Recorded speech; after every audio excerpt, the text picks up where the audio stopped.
Welcome back to my studio.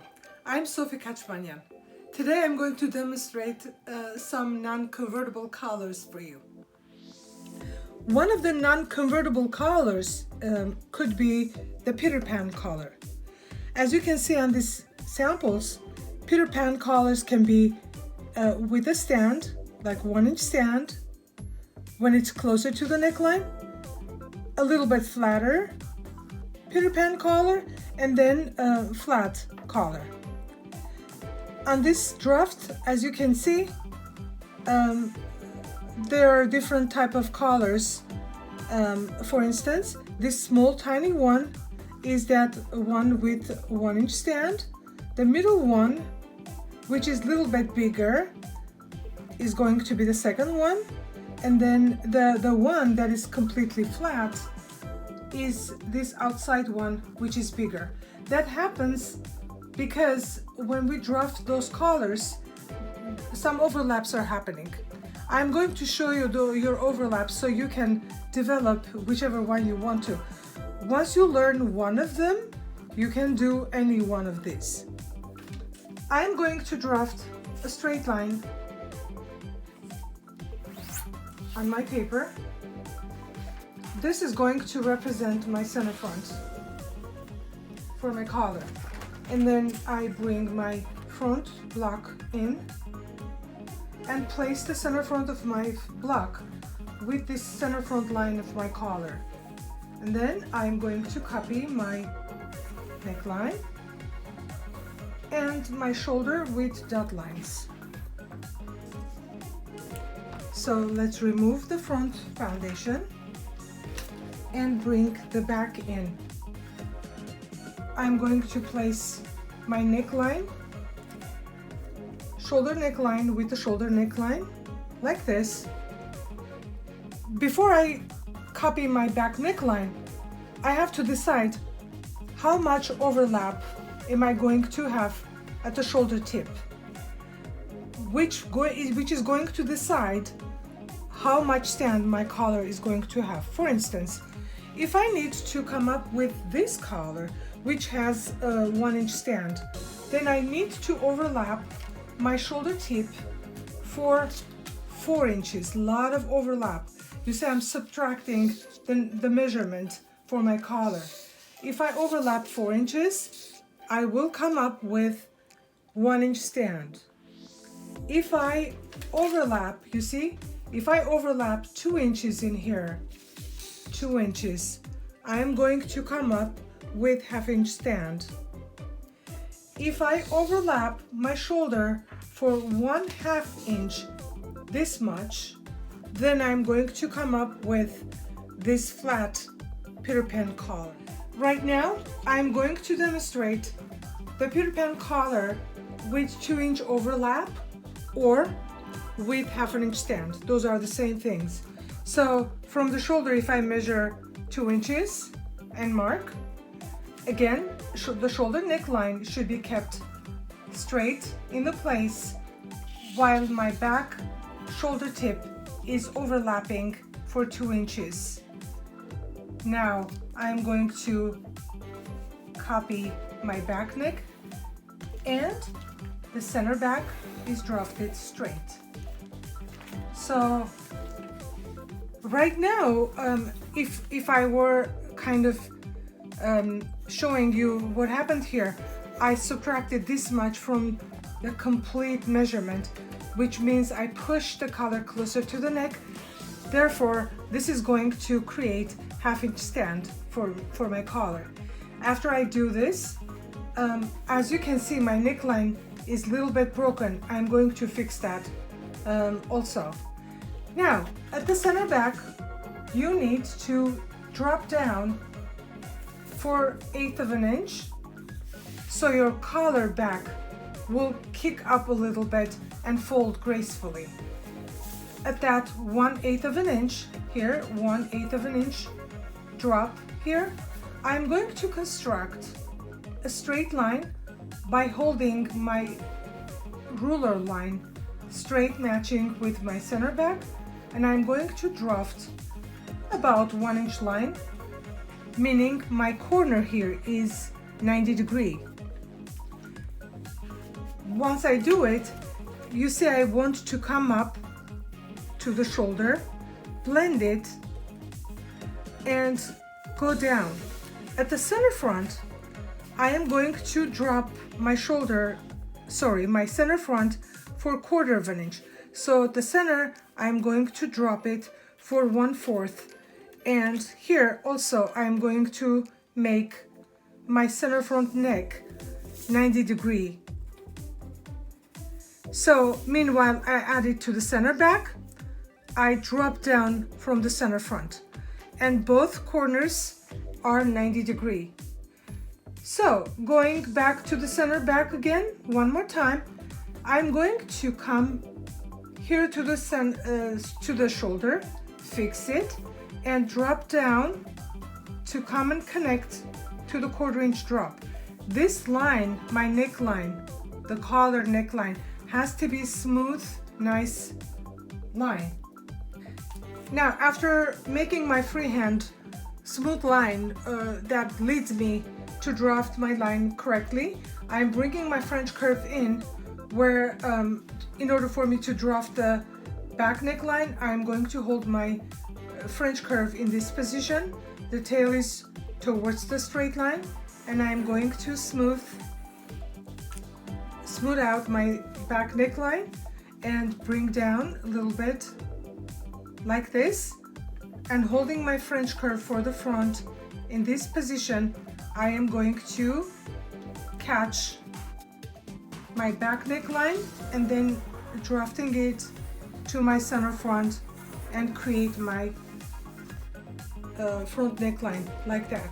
So this is not my line anymore, neither this one, but this bold line is my collar neckline. After I establish my neckline with smooth line, now I'm going to decide how high I want my collar to be. Say I want 3-inch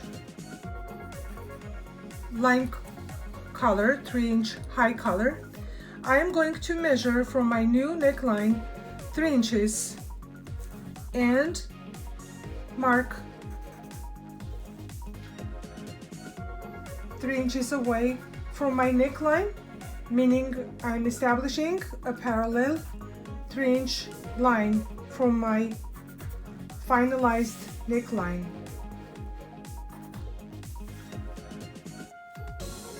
Here. You see, now you can see my neckline parallel 3-inch line. After I do that, my center back again should be 90 degree. So this corner should be 90 degrees so I don't come up with pointy shape at the back.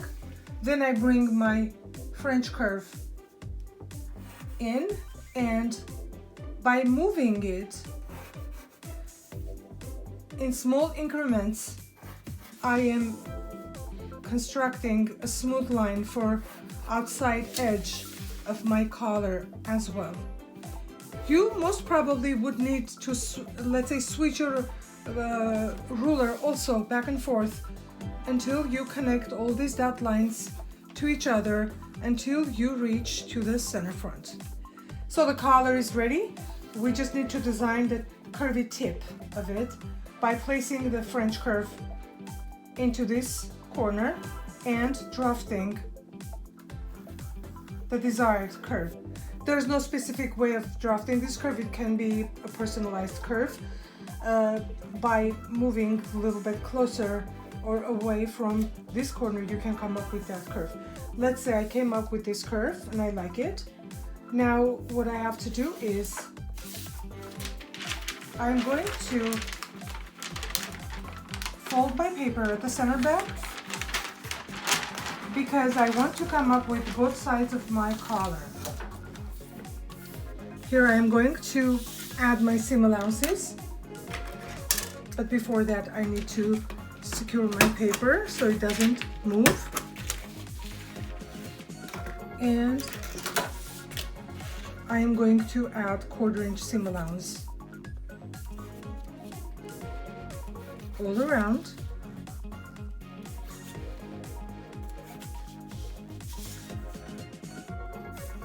Also 1/4 inch seam allowance at the neckline.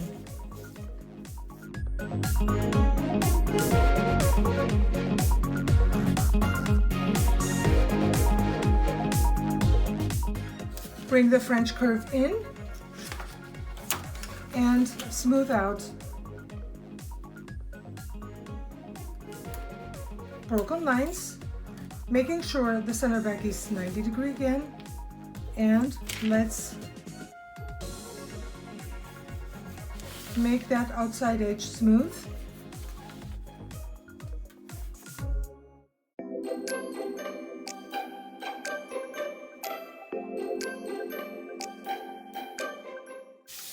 The neckline also should be smoother.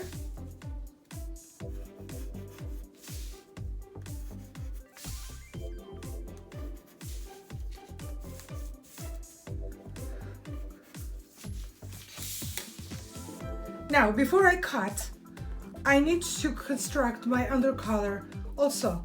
In order for me to save time and copy it in a good, nice quality way, I need to put another piece of paper underneath and cut my undercollar at the same time with my top collar, because I'm considering this one being my top collar.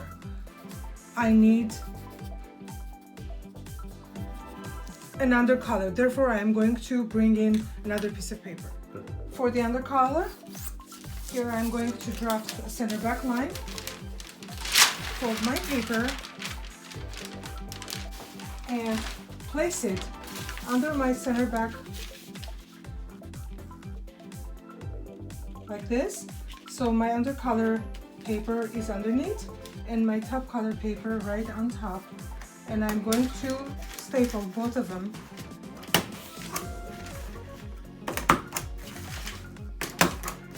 And I'm going to cut them together.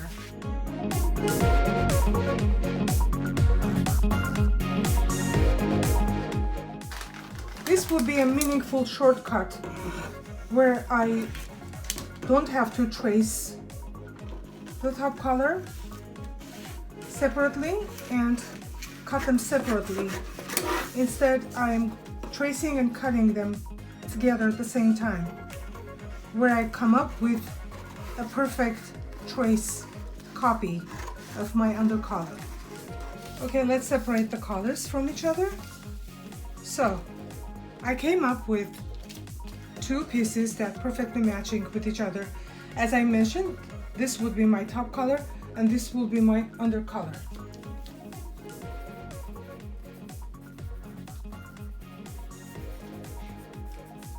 Now, my undercollar is going to be different from my top collar.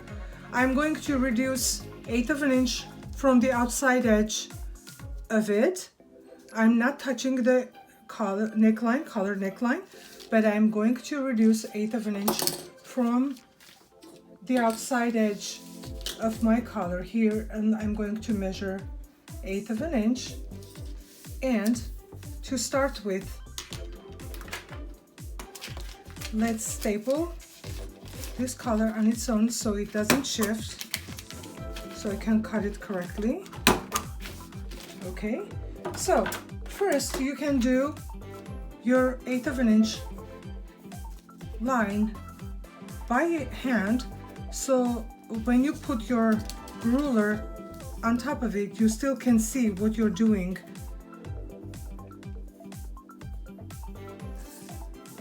As you notice, I am making my 1/8 of an inch smaller and smaller, and it becomes 0 by the time it gets to my center front.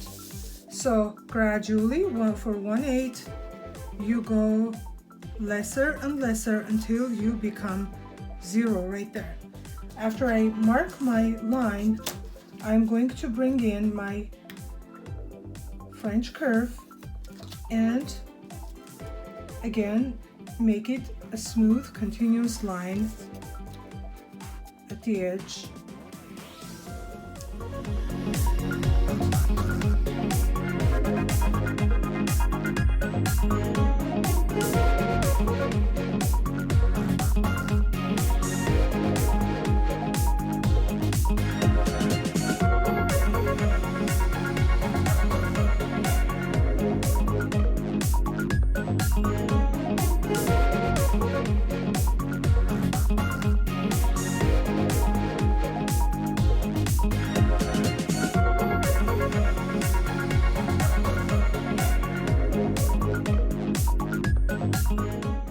when I place my undercolor on top of my top color, you clearly can see that the outside edge is different. So my undercolor is 1/8 of an inch smaller than my top color. So when I stitch them to each other, the top color is going to pull, the undercolor is going to pull the top color to go underneath. By doing this, I'm going to hide my seam on the edge. So when you're looking at my collar, you're going to see a graceful, nice fold instead of a seam.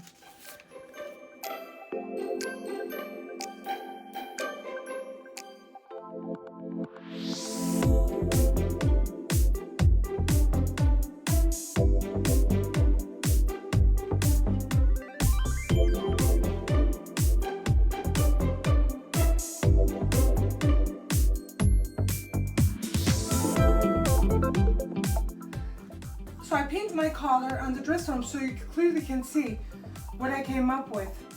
As you can see, my center front is pinned to the center front, where my collar goes to the center back by creating a 1/2 inch stand here, while the outside edge of the collar is nicely resting on the body.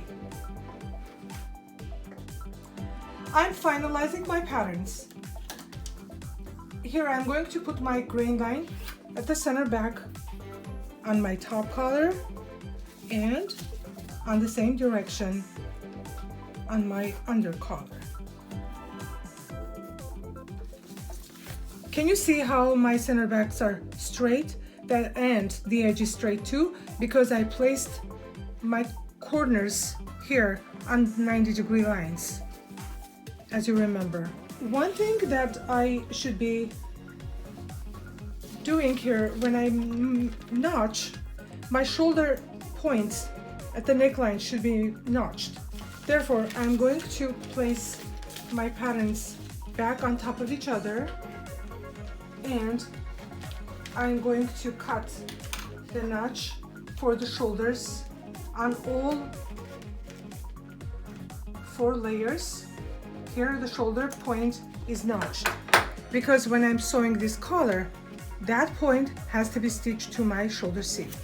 Now on the top collar, at the center back point, I'm going to place a single notch, and I'm going to put a single notch at the center back line also. So this means this is my top collar. Meanwhile, on the under collar, I'm going to place 1/4 inch notch, 1/4 inch away from my center back. So when I open, I get double notches here, which means this is my under collar. Then a single notch right on top here, which means when I'm stitching these collars to each other, here I can see that they're matching, and then I will continue to the other side. So that's notching. Now we're labeling, so we say Peter Pan, top collar, size 8, cut 1.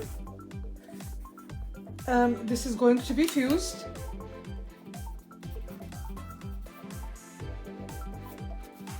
And under collar, most probably we're not going to fuse. And this is under collar, size 8, and this is 1 cut also.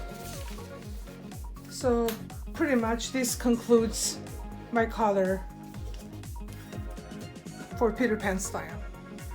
That will conclude my demonstration for Peter Pan collar. See you soon.